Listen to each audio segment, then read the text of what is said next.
Assalamualaikum warahmatullahi wabarakatuh. Menurut Taufik Abdullah, IDAS ini merupakan karya yang berisi hasil-hasil riset orisinil dan juga mutakhir. Nah, pernyataan ini memang bisa dipertanggungjawabkan karena para sejarawan yang terlibat ini merupakan sejarawan yang beraneka ragam sesuai dengan keahliannya masing-masing, dan tentu saja karena mereka juga menjadi ahlinya di bidangnya.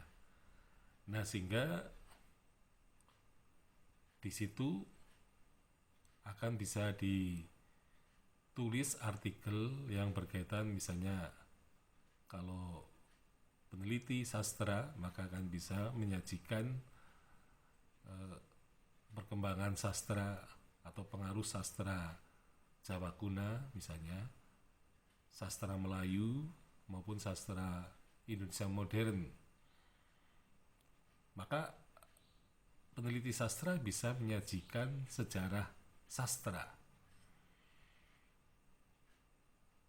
Nah, tentu saja berdasarkan keahlian ini memang sifatnya penelitian bisa saja orisinil karena sesuai dengan keterampilan dan keahlian dari para penelitinya yang sebenarnya tidak semuanya sejarawan, tetapi mereka mempunyai keahlian di bidang-bidang seperti film, perfilman, seni tradisional, kemudian seni modern, ada sastra tradisional, ada sastra modern, ada bahasa, aspek bahasa, ada aspek religinya, gitu ya. Jadi dengan berkumpulnya ahli-ahli yang melakukan penelitian terdahulu, maka sumbangannya terhadap tema-tema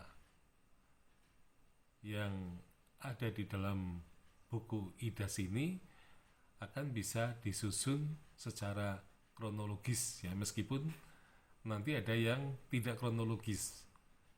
Jadi ada yang overlapping atau ada yang dua kali atau diulang, ya, narasinya.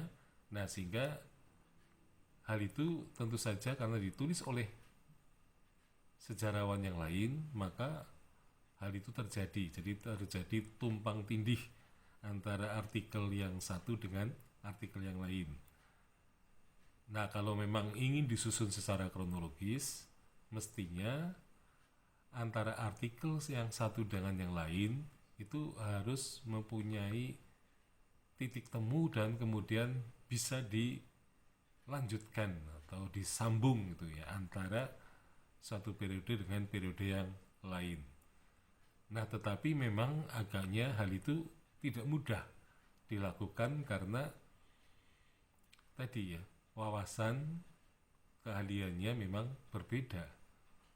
Nah, sehingga sambungan itu tidak bisa ditemukan karena ternyata bahwa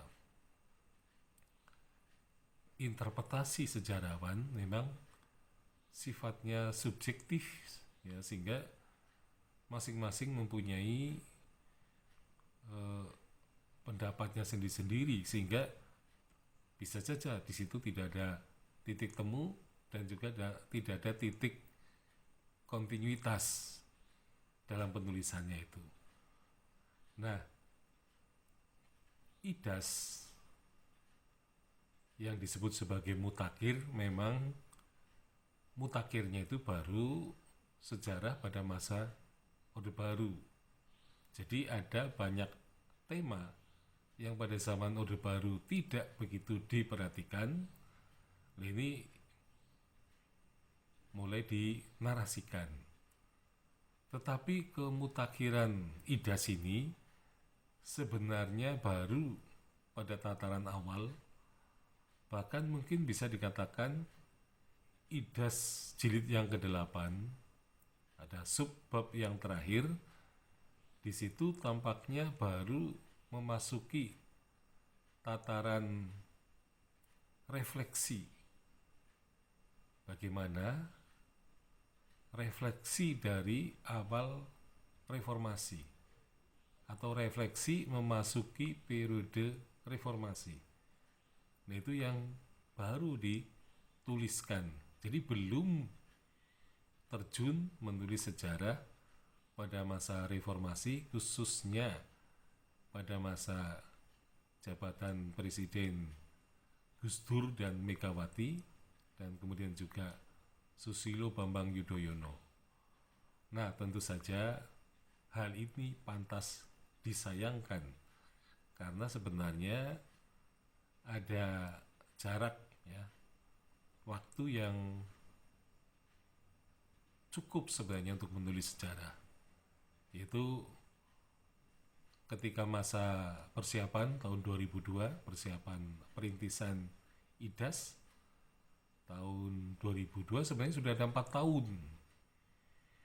Nah, kemudian antara 2002 sampai 2012 ada 10 tahun. Nah, mestinya jangka waktu 10 tahun itu bisa